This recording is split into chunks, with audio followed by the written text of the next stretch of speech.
The rain fell in heavy sheets across the city, turning the evening commute into a slow crawl of headlights and impatience. Richard Chen sat in the back of his luxury sedan, barely noticing the weather as he scrolled through investment reports on his tablet. At 42, he had everything most people spent their lives chasing: a thriving tech company, properties in 3 countries, and a net worth that had recently crossed into 9 figures. "We'll be stuck in this traffic for another 20 minutes at least, sir," his driver announced, breaking his concentration.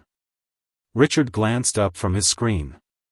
"Take the side streets through downtown then. I need to be at that meeting by 7. "Yes, sir." As the car turned off the main road, Richard returned to his reports, but something outside the window caught his eye. A woman huddled with 2 small children under the thin shelter of a shop awning. They had several bags around them, all their possessions, it seemed. The woman was trying to comfort the smaller child who was crying. "Slow down," Richard told his driver, a strange feeling washing over him. The car eased to a crawl, and Richard lowered his window despite the rain. The woman looked up at the sound of the luxury vehicle approaching, her face pale and drawn, but still recognizable even after all these years. "Stop the car," Richard said, his voice barely above a whisper. It was May. May Lin. The woman he had loved 12 years ago, before his first company took off, before money changed everything between them. Richard stepped out into the rain without grabbing his umbrella. The water soaked through his expensive suit within seconds, but he hardly noticed. He stood there, staring at the woman who had once been the center of his world, now keeping her children close to protect them from the elements. "May," he said, approaching cautiously. She looked up, confusion crossing her features before shock set in. "Richard? Is that you?" The children, a boy about 5 and a girl who couldn't be more than 3, pressed closer to their mother, eyeing the stranger with apprehension. "What are you doing out here?" Richard asked, knowing it was a stupid question the moment it left his lips. May's eyes dropped to the sidewalk. Pride had always been her defining trait, even when they were young and broke together. "Life happened," she said simply. "We're just waiting for the rain to stop before heading to the shelter." Richard felt like the ground beneath him had shifted. The shelter. May was homeless. With children. "Come with me," he said suddenly. "I have room.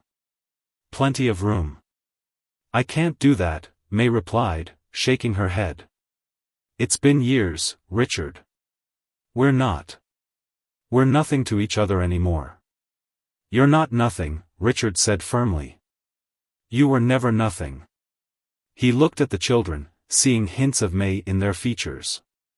"Please, just for tonight. It's pouring, and the kids are cold." The little girl sneezed as if on cue, and Richard saw May's resistance falter. "One night," she finally agreed. "Just until we figure something out tomorrow." Richard helped gather their few bags while his driver opened the car doors.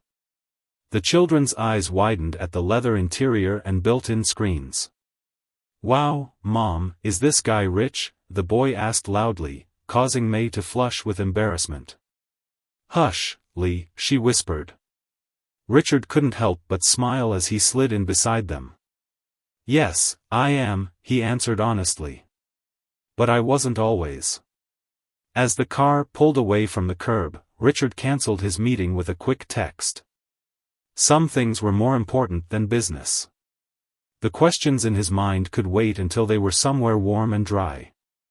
Richard's penthouse spanned the entire top floor of one of the city's most prestigious buildings. Floor-to-ceiling windows offered a panoramic view of the rain-drenched skyline, but May and her children were more impressed by the basics: heat, running water, and the promise of food. "You can all clean up while I order dinner," Richard said, showing them to the guest rooms. "There should be some clothes in the drawers. They might be big, but they're dry." "Thank you," May said quietly, her eyes meeting his for the first time since they'd gotten in the car. It's too much, but thank you." Richard nodded and left them to settle in. In the kitchen, he braced himself against the marble countertop, trying to process what had just happened. May, the woman he'd never truly gotten over, was now in his home with 2 small children. Children that weren't his, born years after their relationship ended. What had happened to her? She had been so full of promise when they were together, smart, ambitious, with dreams of becoming an architect. They'd met in college, both scholarship students determined to build better lives than the ones they'd come from. When Richard ordered dinner, more food than 4 people could possibly eat, his chef asked no questions about the sudden guests. The staff at the penthouse were paid well to be discreet. By the time May and the children emerged from their rooms, looking much better in clean clothes, Richard had composed himself enough to act like finding his ex-girlfriend homeless on the street was a perfectly normal Thursday evening. "I ordered from Golden Palace," he said, remembering how May had loved their dumplings all those years ago. "It should be here soon." "You remembered," May said softly, adjusting the oversized t-shirt she'd found for her daughter. The boy, Lee, was already exploring the apartment, touching everything with a curious finger. "You live here all alone?" he asked Richard. "Lee, don't be nosy," May scolded gently. "It's fine," Richard assured her. "Yes, I live here alone. Just me." "That's sad," the little girl announced, staring up at him with solemn eyes. Richard couldn't help but laugh. "What's your name?" he asked, kneeling down to her level. "I'm Ing," she said proudly. "I'm 3.5. "It's nice to meet you, Ing," Richard replied, offering his hand. She shook it with surprising firmness for someone so small. The food arrived, and they ate around Richard's rarely used dining table. The children's enthusiasm for the meal was contagious, and Richard found himself relaxing as they chattered about everything and nothing. May remained quieter, though some color had returned to her cheeks. It wasn't until the children were settled in front of a movie in the guest room that Richard and May finally had a moment alone. "What happened, May?" he asked, pouring her a glass of wine. "Last I heard, you were working at Hamlin and Associates. That was, 8 years ago?" May accepted the wine but didn't drink. "I was. Then I met Lee and Ying's father at a company party. He was charming, successful, at least that's what everyone thought." She sighed. "We got married quickly. Too quickly. By the time I realized he had gambling problems and debt collectors after him, I was already pregnant with Lee. I tried to make it work, even after he started drinking. I thought having Ing might change things, but it only got worse." She stared out at the rain-streaked windows. "He left when Ing was just a baby. Cleared out our bank accounts and disappeared. The loan sharks he owed money to came after me instead." Richard felt a cold anger building inside him. "Why didn't you reach out to anyone?" "Pride," May admitted. "Shame. Fear. Pick one." She finally took a sip of wine. "I managed for a while. Worked 2 jobs, kept us afloat. Then I got sick, pneumonia. Couldn't work for weeks. Lost my apartment. We've been staying with friends, at shelters, moving around for almost a year now." Richard listened in stunned silence. The idea that May, brilliant, capable May, had fallen through society's cracks so completely seemed impossible. Yet here she was, her children sleeping in his guest room, all their possessions fitting into a few bags. "I've applied for housing assistance, but the waiting lists are years long," May continued. "Most landlords won't even look at my application with my credit now. But we're managing," she added quickly, that familiar pride surfacing. "We always figure something out."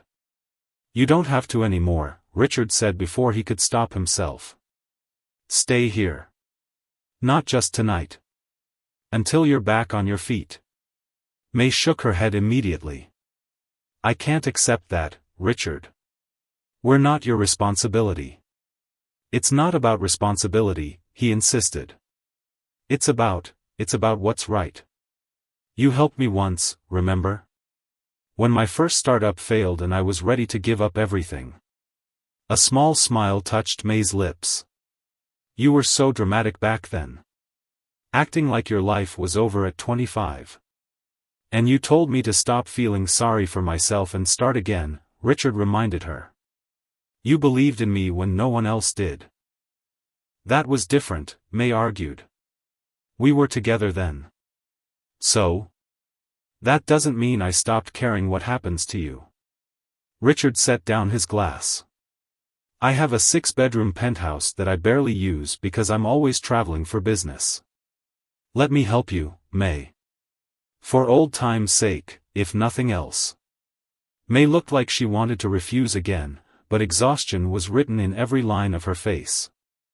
I can't just live off your charity, she said finally. Then work for me, Richard replied, the idea forming as he spoke. My foundation needs a project manager. Someone organized, detail-oriented.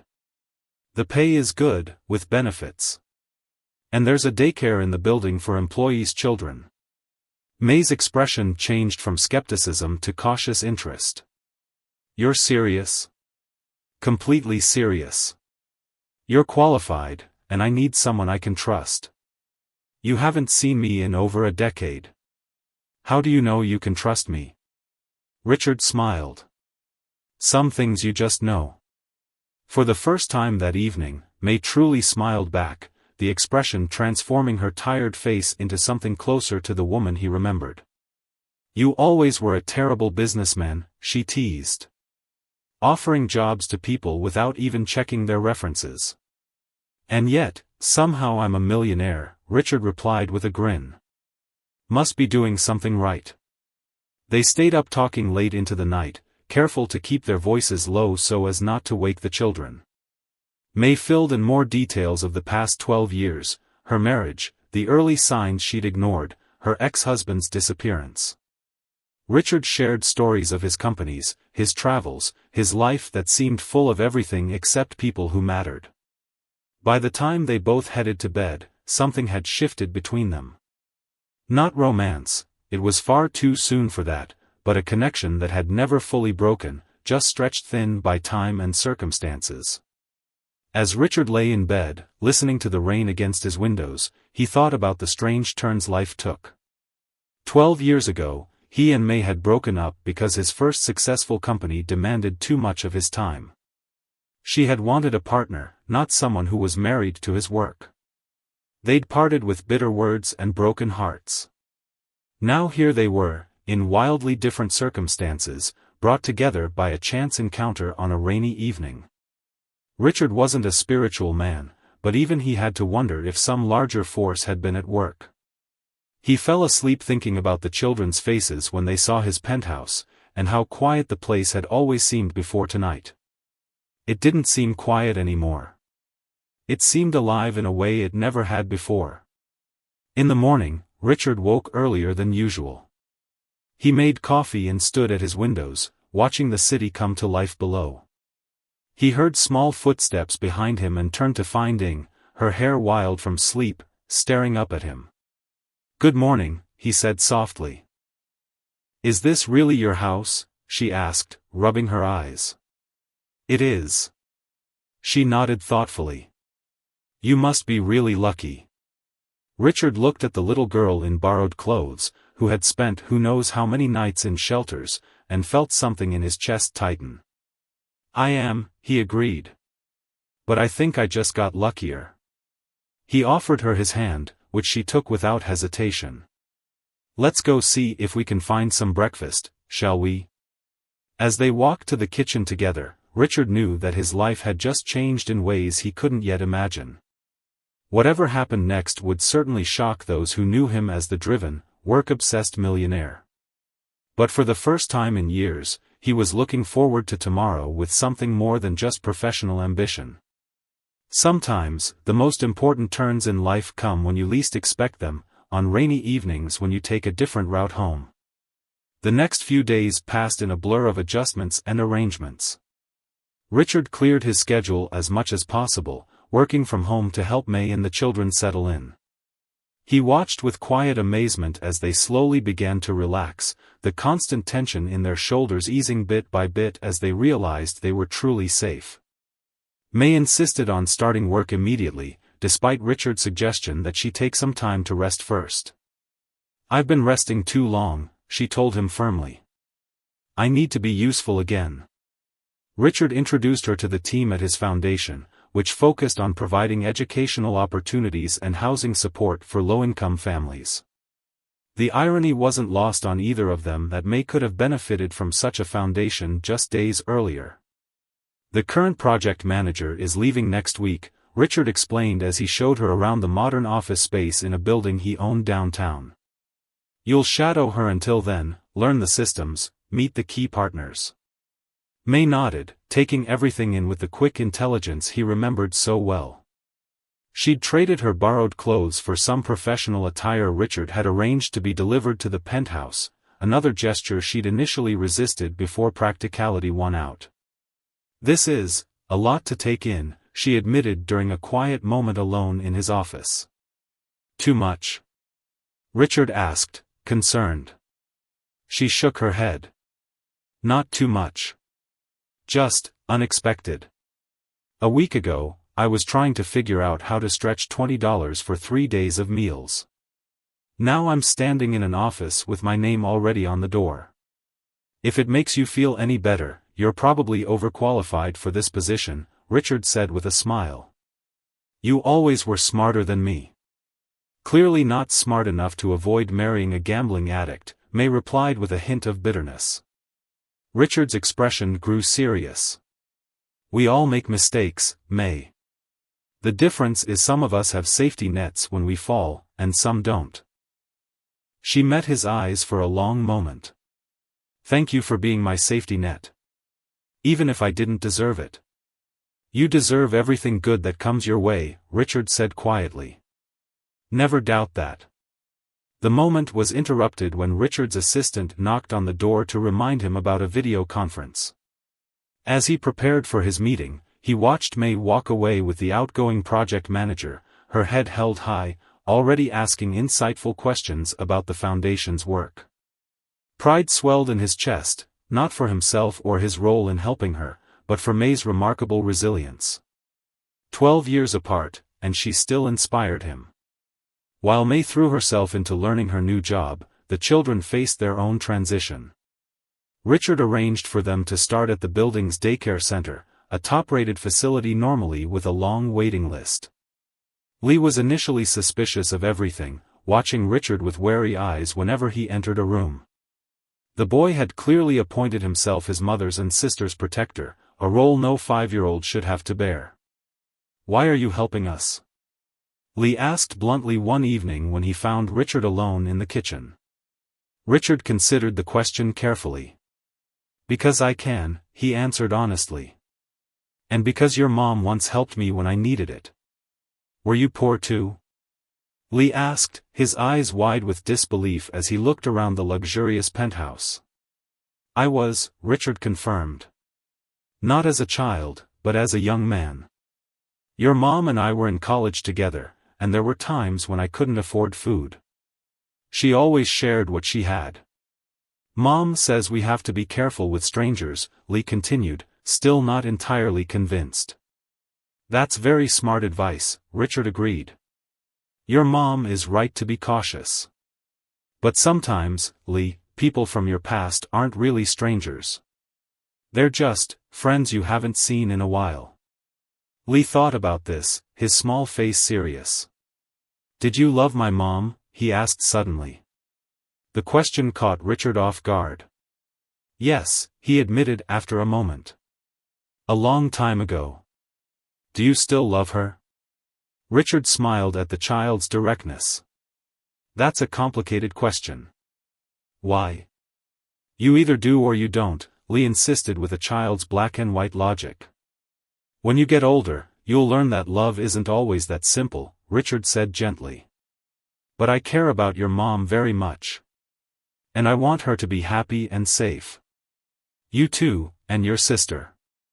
This seemed to satisfy Lee for the moment. He nodded solemnly, then asked if they had any juice. The interrogation, it seemed, was over for now. Ing, on the other hand, had taken to Richard immediately. She followed him around the penthouse whenever she could, chattering about her day and asking endless questions about everything she saw. Why is your TV so big? How many toys do you have? Can you really buy anything you want? Are you magic? Richard found himself laughing more in those first few weeks than he had in years. Ying's curiosity was boundless, her perspective refreshingly direct. She didn't care about his net worth or his business acumen, she just wanted to know if he could reach the high cupboards and if he knew how to make pancakes in funny shapes. As for May, she maintained a careful distance, their interactions warm but guarded. She was grateful, profoundly so, but determined not to take advantage of Richard's generosity. The apartment search is going well, she mentioned one night after the children were asleep. With my new salary, I should be able to afford a decent two-bedroom within a few months. Richard felt an unexpected pang at her words. There's no rush, he said. Having you all here is no imposition. It can't be permanent, Richard, May said softly. You know that. Why not? He asked, the question slipping out before he could stop it. May looked at him with a mix of affection and exasperation. Because this isn't real life. It's a beautiful bubble you've created for us, but eventually, we need to stand on our own. Is it so wrong to want to help? Richard asked, frustrated. No, May said gently. But there's helping, and then there's, whatever this is. And what is this? Richard challenged. May hesitated. I don't know. That's part of the problem. They didn't discuss it further that night, but the conversation lingered in Richard's mind. What exactly was he doing? Was this just charity, a wealthy man assuaging his conscience? Or was it something more, a second chance he hadn't known he was searching for? A month into their new arrangement, Richard received a call from his assistant while in a meeting across town. Sir, there's a man here demanding to see Ms. Lin. He's quite insistent, and security has had to restrain him. Richard felt cold alarm spread through his chest. Did he give a name? He claims to be her husband, sir. Richard ended his meeting immediately and rushed back to his building. In the lobby, security guards were restraining a disheveled man who was shouting obscenities. Where is she? I know she's here. I have rights, those are my kids. May was already there, standing a safe distance away, her face pale but composed. When she saw Richard, something like relief crossed her features. The man, who Richard assumed was May's ex-husband, spotted him and changed tactics immediately. Hey, you must be the rich boyfriend, he said with a sneer. I just want what's mine. She took my kids. Mr. Zhang, May said, her voice steady despite her obvious fear, you abandoned us 2 years ago. You have no rights to claim now. Is that what she told you? Zhang asked Richard, his bloodshot eyes narrowing. Did she tell you how much money I took? Ask her where it all went. Ask her why loan sharks were after me. I think you should leave, Richard said calmly. Before I have you arrested for trespassing. Zhang laughed bitterly. Of course. Call the cops on me while you're sleeping with my wife. Ex-wife, May corrected, stepping forward. And how did you even find me, Han? Wasn't hard, Zhang replied. You update your employment on social media? Not smart, May. Not smart at all. He looked around the luxurious lobby. Did pretty well for yourself, though. Trading up, huh? Richard nodded to the security guards. Escort him out and make sure he doesn't return. If he does, call the police immediately. As they dragged Zhang toward the exit, he shouted back, This isn't over, May. Those are my kids. When he was gone, May sank onto a nearby bench, her hands trembling slightly. I'm sorry, she whispered. I never thought he'd find us. Richard sat beside her. This isn't your fault. But we should talk to a lawyer about getting a restraining order. May nodded, clearly shaken. The children, they can't see him like this. Lee still remembers how he was when he left. The shouting, the drinking. They won't, Richard promised. I'll make sure of it. Back in the penthouse, May paced anxiously, waiting for the children to return from daycare. I should never have updated my LinkedIn profile, she berated herself. Such a stupid mistake. You couldn't have known he was looking for you, Richard reasoned. And you shouldn't have to hide forever. She stopped pacing to look at him directly. This is exactly why we can't stay here, Richard. I've brought my problems into your life, your home. Our problems, Richard corrected firmly. The moment I asked you to come with me that night in the rain, your problems became our problems. That's what. He hesitated. That's what? May prompted. That's what people who care about each other do, Richard finished. They face things together. Something shifted in May's expression, a softening, a recognition. For a brief moment, Richard thought she might move toward him, but the sound of the elevator arriving broke the moment. The children burst in, full of stories about their day, oblivious to the drama that had unfolded. May composed herself quickly, greeting them with smiles and hugs, though Richard could see the lingering fear behind her eyes. Later that evening, after the children were asleep, Richard found May on the balcony, staring out at the city lights. I've arranged for additional security, he told her. No one will get to you or the children. Not here, not at work. Thank you, she said quietly. But that's not a long-term solution. Han won't give up easily, especially if he thinks there's money involved now. Then we'll get a permanent restraining order. Document his abandonment legally. Fight for full custody. May turned to face him, moonlight illuminating the tears in her eyes. Why are you doing all this, Richard? Really, why? Richard took a deep breath. The question demanded complete honesty. Because when I saw you that night in the rain, I realized that in 12 years of building wealth and success, I never found anything that mattered as much as what I lost when we broke up. The words hung in the air between them, raw and true. That doesn't mean I expect anything from you, he added quickly.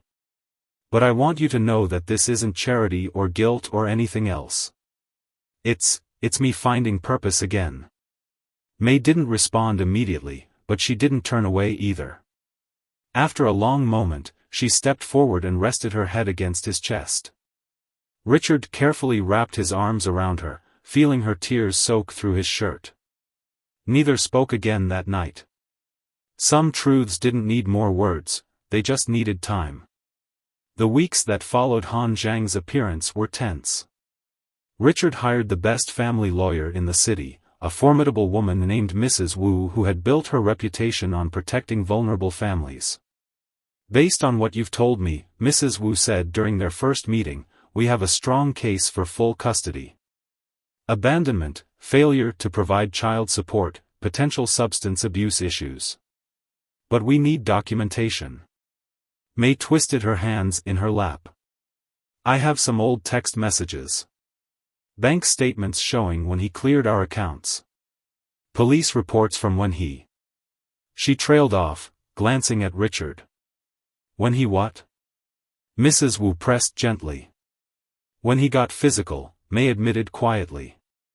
It only happened twice, but I reported it both times. Nothing came of it. Richard felt his jaw tighten, but he kept his expression neutral. This was about supporting May, not his own anger. That's actually very helpful, Mrs. Wu assured her. Many victims don't report, which makes these cases harder. You did the right thing. Over the next few days, May gathered every piece of evidence she could find, photos of bruises she'd documented years ago, emails where Han had admitted to gambling away their savings, records of unpaid bills and eviction notices that had piled up after he left. "I don't know why I kept all this," she told Richard one night as they organized papers on his dining table. "It's like some part of me knew I'd need it someday." "You were protecting yourself and your children, even then," Richard observed. "You've always been stronger than you give yourself credit for." The children, thankfully, remained oblivious to the legal battle brewing.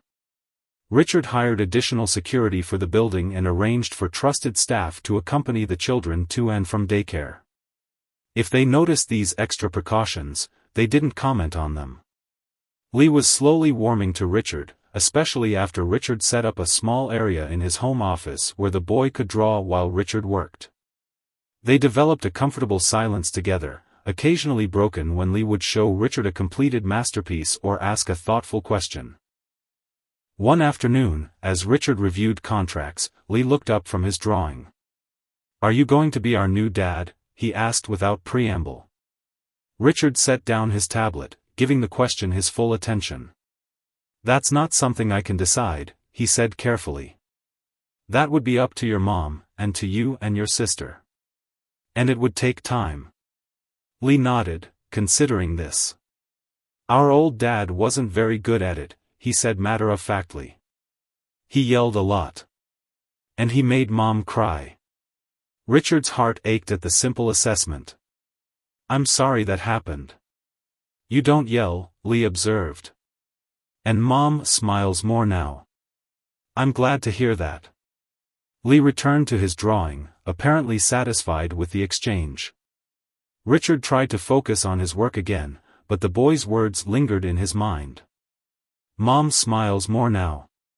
Such a small thing, but it felt monumental somehow. 3 weeks after Han's appearance, they received word that he had been arrested for assault after a bar fight. Mrs. Wu moved quickly, securing an emergency restraining order and filing for a custody hearing. "This strengthens our case considerably," she told May over the phone. "But be prepared, once he's released, he might escalate." That night, after sharing the news with Richard, May seemed unusually quiet. They sat on the balcony, watching the city lights, a habit they'd fallen into in recent weeks. "What's on your mind?" Richard asked gently. "I keep waiting for the other shoe to drop," May admitted. "For all this to disappear. The job, the safety, you." She looked at him. "I've spent 2 years expecting the worst at every turn. I don't know how to feel secure anymore." Richard hesitated, then reached for her hand. To his relief, she didn't pull away. "I can't promise that nothing bad will ever happen," he said. "But I can promise that you're not facing it alone anymore. Whatever comes, we'll handle it together." May repeated softly. "That's still strange to hear." "Good strange or bad strange?" A small smile touched her lips. "Good strange. Like something I'd forgotten was possible." They sat in comfortable silence for a while, their hands still linked. It wasn't a dramatic declaration of love or a passionate reunion, but it felt right, a quiet acknowledgement that something was growing between them again, something tender and cautious but real. "Richard," May said eventually, "I need to be clear about something. I'm grateful for everything you've done, but I don't want your help because you feel obligated from our past. If this, whatever this is between us, is going to work, it has to be about now, not then." "I know," Richard assured her. "I'm not trying to recreate what we had. I'm not even sure we could if we wanted to. We're different people now." "Yes, we are," May agreed. "I'm not the bright-eyed college girl you knew.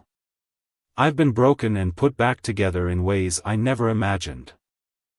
And I'm not the struggling entrepreneur with big dreams and empty pockets," Richard added. "Life shaped us both, for better or worse." May squeezed his hand. "Maybe it's both. Better and worse." Later that night, when Richard was already in bed, he heard a soft knock at his door. He opened it to find May standing there, looking uncertain. "I just wanted to say thank you," she said. "Not for the money or the job or the lawyer. But for seeing me, the real me, even after everything." Before Richard could respond, she leaned forward and kissed him gently on the cheek, then turned and walked back to her room. Richard stood in his doorway for a long moment after she'd gone, his hand touching the spot where her lips had been, feeling like a teenager again despite his 42 years. The custody hearing was scheduled for the following month. Han, released on bail, had hired his own lawyer and was contesting the restraining order. The peaceful routine they'd established felt suddenly precarious. "He's making noise about his parental rights now," Mrs. Wu informed them during a strategy session. "Claims he's been trying to find his children for months, that you've been keeping them from him." "That's a lie," May said, anger flashing in her eyes. "He knew exactly where the shelter was. He dropped us there himself before he disappeared." "We know that," Mrs. Wu assured her. "And we'll make sure the judge knows it too. But be prepared for him to paint himself as a concerned father who's been wrongfully separated from his children." Richard could see the toll this was taking on May. Though she maintained a brave face for the children, he often found her awake late at night, anxiety preventing sleep. One such night, he joined her in the kitchen where she sat nursing a cup of tea. "Can't sleep?" She shook her head. "I keep thinking about what Li and Ing might have to go through. Will they have to testify? See their father? Answer questions about things no child should have to discuss?" "Mrs. Wu says it's unlikely they'll need to appear in court," Richard reminded her. "The documentation is strong enough without putting them through that." "But what if it isn't?" May persisted. "What if Han convinces the judge he's changed? He can be very charming when he wants to be." Her hands trembled slightly. "I can't let him take them, Richard. I can't." "He won't," Richard said firmly. "I promise you that." The intensity of his tone made May look up. "What does that mean?" Richard hesitated. He had, in fact, been exploring options he hadn't yet shared with May, contingency plans that would ensure Han never gained custody, regardless of the court's decision. His resources gave him access to possibilities most people wouldn't consider. "It means I'll do whatever it takes to keep you and the children safe," he said finally. "Legally," he added, seeing her concerned expression. "But I have connections, May. People who owe me favors. If necessary, we could relocate, another city, another country even. Somewhere he couldn't find you." "You'd do that?" May asked, clearly stunned. "Uproot your entire life?" "In a heartbeat," Richard said without hesitation. "This building, this city, they're just places. What matters is—" He stopped, suddenly aware he might be saying too much, too soon. "What matters is what?" May pressed. Richard met her gaze. "What matters is the people you love. Everything else is just details." The word hung between them, love, neither acknowledging it directly but both aware of its weight. "Let's hope it doesn't come to that," May said finally, but Richard could see some of the tension had left her shoulders. Knowing there was a backup plan, a final option if all else failed, seemed to provide some comfort. A week before the custody hearing, Richard received an unexpected call from his security team. "Sir, Mr. Zhang is in the lobby, requesting to speak with you. Only you. He says it's about reaching a settlement." Richard consulted briefly with Mrs. Wu, who advised caution but saw potential benefit in hearing him out. "Just don't agree to anything without consulting me first," she warned. When Richard stepped into the private meeting room in the lobby, he was struck by how different Han looked from their first encounter. Gone was the disheveled, angry man from before. This Han Zhang was clean-shaven, wearing a respectable suit, his manner subdued. "Thank you for seeing me," Han said, rising as Richard entered. "Make it quick," Richard replied coolly. "The restraining order technically covers this building, so you're here on my goodwill alone." Han nodded. "I understand. I'll be direct then." He took a breath. "I want to drop the custody claim. Completely. May can have full legal custody. Richard blinked, surprised by the immediate capitulation. What's the catch? Money, Han said simply. I need to leave the country. There are people after me, dangerous people. I need enough to disappear and start over somewhere else. So you're willing to sell your children? Richard asked, disgust evident in his voice. Han had the decency to look ashamed. I'm being realistic. I'm not fit to be their father. I know that. I've always known it. They're better off with May, and with you, apparently. And if I refuse? Then I'll fight for custody with everything I have, Han said, a flash of his old self showing through. I'll drag May through court for years if necessary. I'll make visitation claims. I'll appeal every decision. I'll be a thorn in your side for as long as it takes. Richard studied the man across from him. Despite the polished exterior, he could see the desperation in Han's eyes. This wasn't about the children, it had never been about the children. They were just leverage for what he really wanted. How much? Richard asked finally. 2 million, Han replied without hesitation. Cash, untraceable. Enough to disappear permanently. Richard almost laughed. That's quite a price tag for rights you abandoned years ago. Han shrugged. Consider it an investment in your new family's peace of mind. The words stung with their cynical accuracy.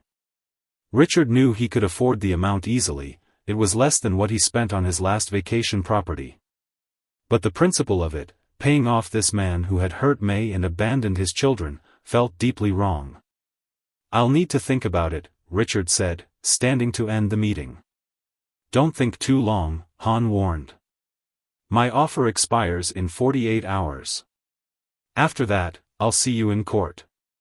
As Richard watched him leave, he felt conflicted in a way he rarely experienced in business. This wasn't a simple transaction, it was a moral dilemma with no clear right answer. Paying Han felt like rewarding his abandonment, but refusing meant subjecting May and the children to a prolonged legal battle with an unpredictable outcome. For the first time since reconnecting with May, Richard felt the full weight of the responsibility he'd taken on. This wasn't just about providing shelter or financial support. This was about protecting a family, potentially his family, from a threat that wouldn't easily disappear. As he rode the elevator back to the penthouse, Richard made his decision. Han Zhang needed to be removed from their lives permanently, one way or another. The only question was how to do it without creating more pain for those Richard had come to love. Richard didn't immediately tell May about Han's proposal. Instead, he called Mrs. Wu to his office the next morning to discuss the legal implications. It's extortion, plain and simple, Mrs. Wu said after hearing the details. We could report him to the police. And then what? Richard asked. He gets arrested again, but the custody battle continues. May and the children still have to go through the trauma of court appearances and uncertainty. Mrs. Wu studied him carefully. You're considering paying him. It wasn't a question. Richard sighed, running a hand through his hair. I don't want to. Everything in me rebels against the idea of giving that man a dime. But if it guarantees he'll be out of their lives permanently.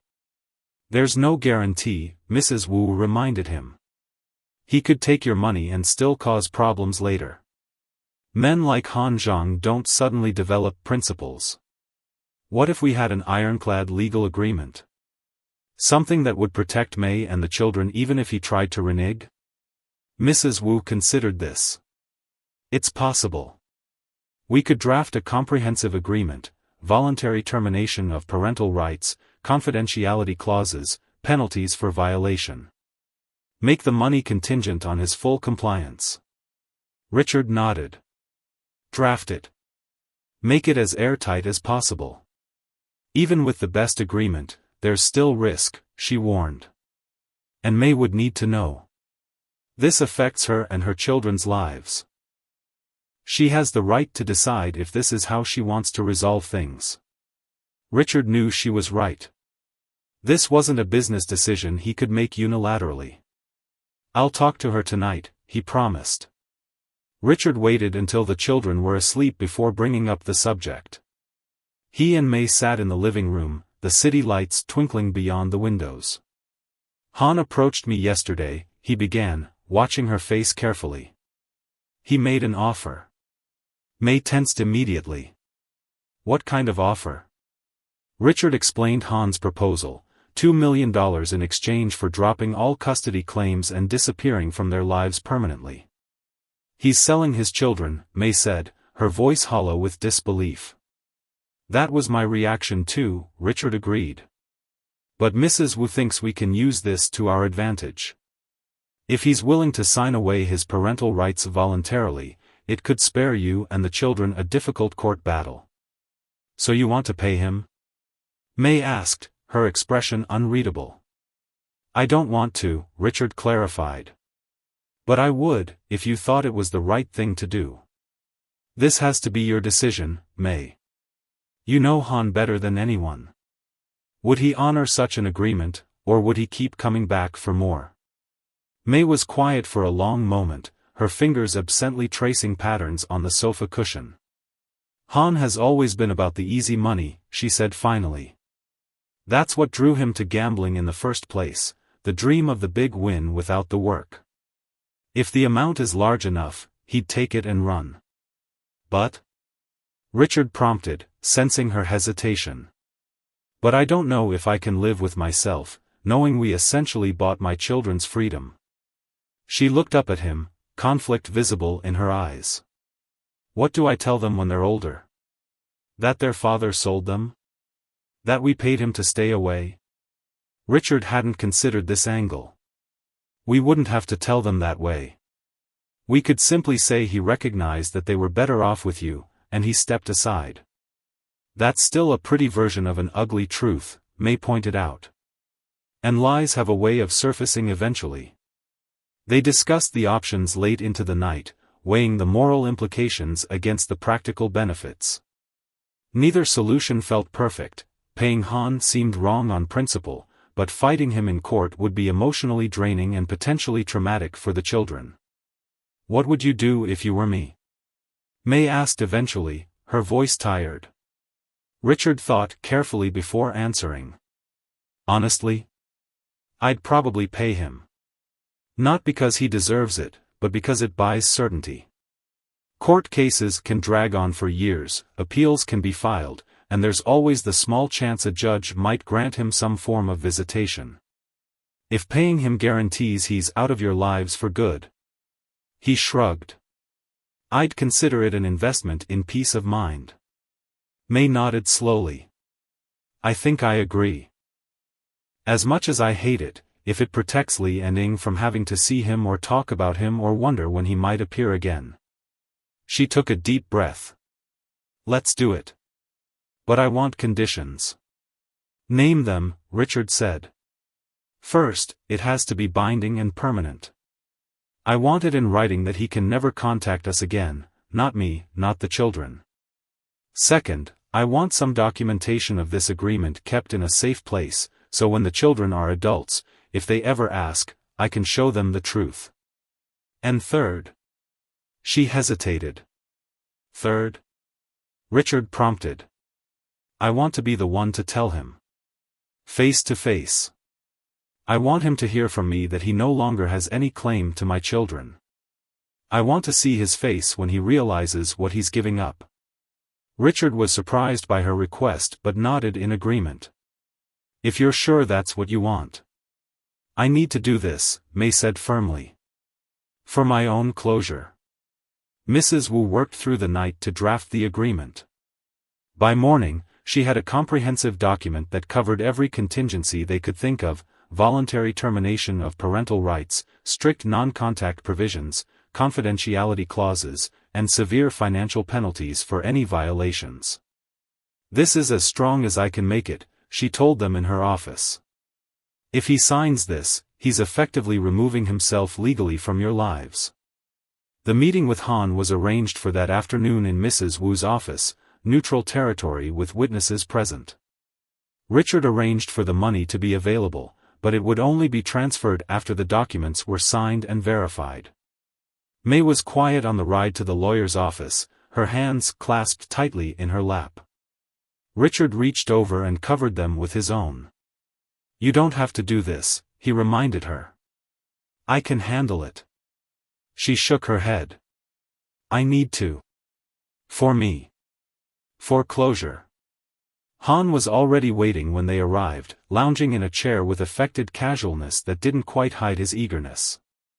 He straightened when they entered, his eyes flickering between them before settling on Richard. "You've made your decision, I see," he said. "We have," Richard confirmed.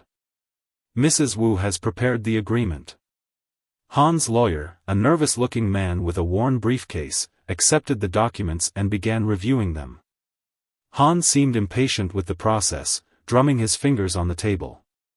"This all seems unnecessarily complicated," he complained.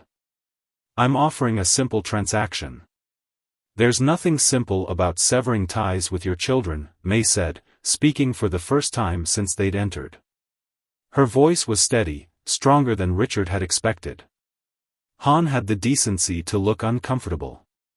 "May, you know I'm not father material. I never was. This is best for everyone." "Don't," she said sharply. "Don't pretend this is some noble sacrifice on your part. You're selling your rights to the highest bidder." Han's expression hardened. "Would you rather I fight for custody? Drag this through the courts? Force the kids to see me on weekends? Because I will, if that's what it takes to get what I need." "What you need," May repeated, disgust evident in her tone. "It's always been about what you need, hasn't it? Never about Li Ning." "I'm giving you what you want," Han countered. "Full custody, no interference. You should be thanking me." Mrs. Wu cleared her throat pointedly. "Perhaps we should focus on the agreement itself. Mr. Zhang, your lawyer has had time to review the terms. Are they acceptable?" Han's lawyer nodded reluctantly. "The terms are clear, if unusually stringent. My client understands that he will be legally severing all parental rights and agreeing to no future contact. In exchange for $2 million, Han added, his eyes on Richard. Cash, as discussed. Wire transfer to the account of your choice, Richard corrected. After the documents are signed and filed." Han frowned. "That wasn't the arrangement." "It is now," Richard said firmly. "Take it or leave it." For a moment, Richard thought Han might walk away from the deal. But the lure of the money was too strong. After a brief, whispered consultation with his lawyer, Han agreed to the new terms. The next hour was consumed with legal formalities, signing documents, initialing pages, verifying identities. Through it all, May maintained a composed exterior, though Richard could see the emotional toll it was taking on her. Finally, the last document was signed. Mrs. Wu took everything to be notarized and filed, leaving the four of them alone in the conference room. "I want to say something," May said suddenly, addressing Han directly. "Something I need you to hear before you disappear." Han looked wary but nodded. "Go ahead." "Li and Ing are remarkable children," May began, her voice gaining strength with each word. "Li is thoughtful and protective. He loves space and dinosaurs and asks questions about everything. Ing is fearless and funny. She sings made-up songs and hugs with her whole body." Han shifted uncomfortably, but May continued. "They deserved a father who knew these things. Who cared enough to learn who they are. Instead, they got you, a man who valued gambling debts over their security, who left when things got difficult." "May," Han started, but she cut him off. "I'm not finished. I want you to understand what you're giving up today. It's not just legal rights on paper. It's first days of school and lost teeth and nightmares and laughter. It's watching them grow and change every day. It's everything that matters." Her voice didn't waver, even as tears filled her eyes. Today, you're not just signing away your legal obligations. You're admitting that you never deserved them in the first place. And I want you to remember that for the rest of your life." The room fell silent after May finished speaking. Richard felt a surge of pride and love so powerful it nearly overwhelmed him. Han looked genuinely shaken, unable to meet May's gaze. "The money will be transferred within an hour," Richard said, breaking the silence. "And then we never want to see or hear from you again. Is that clear?" Han nodded, standing to leave. At the door, he paused, looking back at May. "For what it's worth, I'm sorry. For everything." "Your sorry doesn't fix what they went through," May replied. "But your absence might give them a chance at the life they deserve." After Han and his lawyer left, May finally allowed herself to break down. Richard held her as she cried, not gentle tears but deep, body-shaking sobs that seemed to come from years of pent-up fear and anger. "It's over," he murmured into her hair. "He's gone. You're free." When her tears finally subsided, May looked up at Richard with red-rimmed eyes. "Thank you. For everything. You did all the hard parts," Richard told her honestly. "I just provided the resources."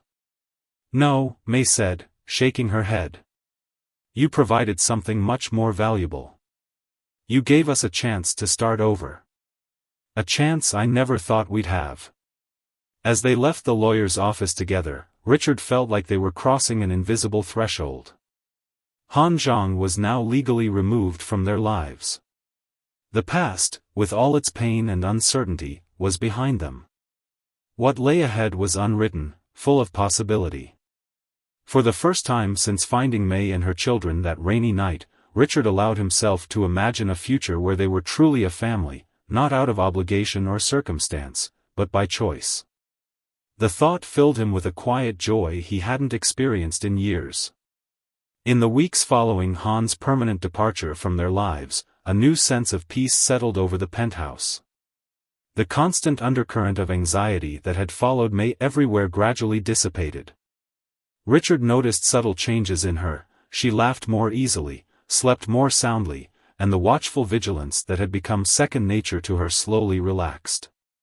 The children, too, seemed to sense the shift. Lee became more outgoing, more willing to join in activities without constantly checking on his mother and sister. Ing blossomed in the security of their new life, her natural exuberance no longer tempered by uncertainty. Richard found himself falling into the rhythms of family life with surprising ease.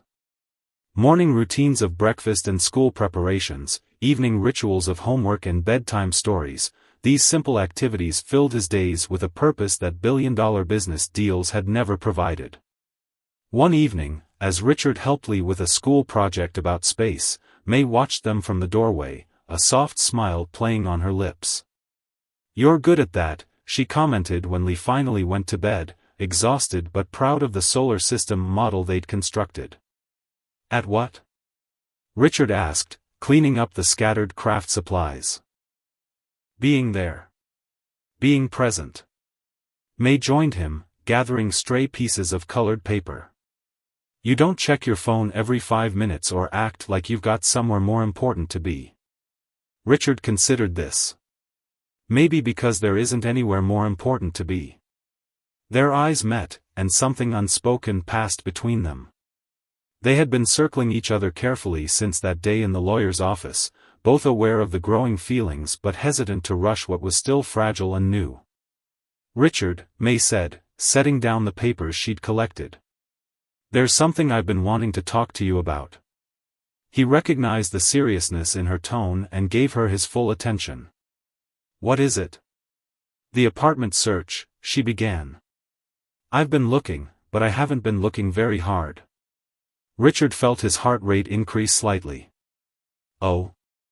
At first, I told myself it was because we were dealing with the Han situation. Then I said it was because the children were settled and happy here." She took a breath. "But the truth is, I don't want to leave." Richard kept his expression neutral, afraid to hope too much. "You're welcome to stay as long as you want." You know that. That's just it, May continued. I don't want to be a guest anymore. I don't want to feel like we're living in someone else's home, waiting for the day when we need to move on. What are you saying? Richard asked softly. I'm saying I want this, us, to be real. Not transitional, not temporary. May moved closer to him. The children adore you. I've never seen Lee connect with anyone the way he does with you. And Ing asks every morning if you'll be home for dinner. Richard smiled at that. And what about you? What do you want, May? I want to stop pretending I'm not falling in love with you again, she said, her voice barely above a whisper. Because I am. And it scares me how much. Richard reached for her hand, entwining their fingers. Why does it scare you? Because last time, we were equals, two struggling students with big dreams. Now you're. She gestured around the luxurious penthouse. And I'm a single mother who was homeless just months ago. That's circumstance, not who we are, Richard countered. You're still the strongest, most principled person I've ever known. And I'm still the same guy who fell in love with you in college, just with a better suit and more gray hair. That drew a smile from May. There is a lot more gray hair. Thanks for noticing, Richard said dryly, then grew serious again. May, when I saw you that night in the rain, I thought it was chance. Now I'm not so sure. Maybe we were meant to find each other again, to get a second chance. Do you believe in things like that? May asked. Fate? I believe that some connections never truly break, Richard said. And what I feel for you now isn't charity or nostalgia or guilt. It's deeper than what I felt 12 years ago because we've both lived and struggled and grown. May moved into his arms then, resting her head against his chest. I don't want to wait anymore, she murmured. We've lost so much time already. Richard held her close, breathing in the scent of her hair. Then we won't wait. We'll build something new, together. Their first kiss was gentle, tentative, not the passionate reunion of young lovers but the careful beginning of something precious and hard-won. When they parted, both were smiling. So what happens now? May asked. Now we take each day as it comes, Richard replied. No rushing, no pressure. We'll tell the children when it feels right, and we'll figure out the rest together. Life has a way of settling into new patterns with remarkable speed. Within months, the four of them had developed routines and traditions that felt as if they had always existed. Weekend pancake breakfasts where Lee insisted on adding the chocolate chips in precise patterns. Movie nights where Ing always fell asleep halfway through but protested if anyone suggested she was too tired. Richard scaled back his work commitments, delegating more to his capable executive team. May thrived at the foundation, her first-hand experience with homelessness bringing valuable insight to their programs. Together, they began developing a new initiative focused specifically on single parents facing housing insecurity. 6 months after Han signed away his parental rights, Richard took May to dinner at the small Chinese restaurant where they had celebrated their first anniversary as college students. The owner, incredibly, was still the same, older now, with streaks of white in his hair, but he recognized them after a moment's puzzlement. The scholarship students, he exclaimed. I remember, you saved for weeks to order the Peking duck. They laughed at the memory, marveling at life's strange circles. Over dinner, Richard reached across the table to take May's hand. I have something to ask you, he said, suddenly nervous despite all his planning. May's eyes widened slightly as Richard produced a small box from his pocket. But instead of opening it immediately, he spoke from his heart. 12 years ago, we let circumstances pull us apart. My ambition, my drive for success, I put those ahead of what truly mattered. It's taken me all this time to understand what real wealth is. He squeezed her hand. These past months, watching you with Lee and Ing, seeing your strength and grace despite everything you've been through, I fall more in love with you every day. The home we've built together is the most precious thing I've ever been part of. Richard opened the box, revealing not an ostentatious diamond but a simple, elegant ring with a familiar jade stone. "This is the same jade that was in the promise ring I gave you in college," he explained, seeing her recognition. "I kept it all these years. I had it reset, but it's the same stone." "You kept it?" May whispered, tears gathering in her eyes. "I could never bring myself to throw it away," Richard admitted. "Some part of me always hoped, I think." He took a deep breath. "May Lin, will you marry me? Will you let me be a father to Lee and Ing, and build a family together for real?" May's smile was radiant through her tears. "Yes," she said simply. "Yes to all of it." Later that night, they told the children together. Lee's response was typically thoughtful. "Does this mean we'll stay in the penthouse forever?" he asked. "Not necessarily," Richard answered honestly. "We might find a house with a yard someday, if that's what we all want. But it means we'll be together, wherever we live." "And you'll be our dad?" Ing asked, bouncing slightly with excitement. Richard looked to May, who nodded encouragement. "If that's something you'd both like, yes. I'd be honored to be your dad." Ing threw her arms around him immediately. Lee was more reserved, but the smile that spread across his face told Richard everything he needed to know. They married the following spring in a small ceremony with only close friends and colleagues in attendance. Richard's parents flew in from their retirement community in Arizona, delighted to meet their new grandchildren. May wore a simple dress that made her look, in Richard's eyes, more beautiful than any bride had ever been.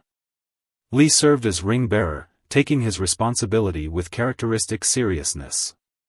Ing scattered flower petals with enthusiastic abandon, occasionally stopping to make sure everyone appreciated her technique. After the ceremony, as guests mingled during the reception, Richard found himself standing slightly apart, watching his new family with a sense of wonder. Mrs. Wu approached, champagne in hand. "Quite a journey from that rainy night," she observed. Richard nodded. "Sometimes I still can't believe it. That if I'd taken my usual route home, if I hadn't looked out the window at that exact moment." "Some might call it fate," Mrs. Wu suggested with a smile. "Maybe," Richard agreed. "Or maybe it's just that when you've truly loved someone, they're never really gone from your heart. They're just waiting for you to find your way back to them." Across the room, May looked up and caught his eye. Her smile, radiant and full of promise, called him back to her side where he belonged. 2 years later, a magazine ran a feature on Richard Chen, focusing not on his business success but on the foundation he and May had expanded together. The initiative for single-parent families had already helped hundreds of people avoid the fate that had nearly broken May's spirit. The journalist, interviewing them in their new home, a comfortable house with a large yard where Lee could build his science projects and Ing could play, asked what had inspired Richard's shift from pure business pursuits to such dedicated philanthropic work. Richard and May exchanged a glance, silently deciding how much of their personal story to share. "Let's just say I learned that true wealth isn't measured in bank accounts," Richard said finally. "Sometimes the most valuable thing you can offer someone isn't money, it's belief in their worth when they've forgotten it themselves." Later, after the journalist left, they sat on their porch swing, watching the children play in the yard. Lee, now 7, was setting up a makeshift observatory with his telescope. Ing, 5 and perpetually in motion, was chasing butterflies with delighted squeals. "Do you ever think about how differently things might have turned out?" May asked, leaning against Richard's shoulder. "If you hadn't seen us that night?" Richard considered the question. "Sometimes. But then I look at what we have now, and I can't imagine any other path." He took her hand, running his thumb over her wedding ring with its meaningful jade stone. "From homeless to home," he murmured. "That's the real story, isn't it?" May smiled, kissing him softly. "No," she corrected gently. "The real story is that we made a family, not from obligation or circumstances, but from choice. From love. As the evening light turned golden around them, Richard knew she was right. Their story wasn't about wealth or poverty, luck or misfortune. It was about recognizing what truly matters when life gives you a second chance, and having the courage to embrace it with your whole heart. In the distance, the city skyline glittered as dusk fell, the same city where once a millionaire and a homeless mother had crossed paths on a rainy night. Neither could have imagined then the journey that lay ahead, but looking back now, it seemed somehow inevitable, as if their hearts had always known the way home to each other.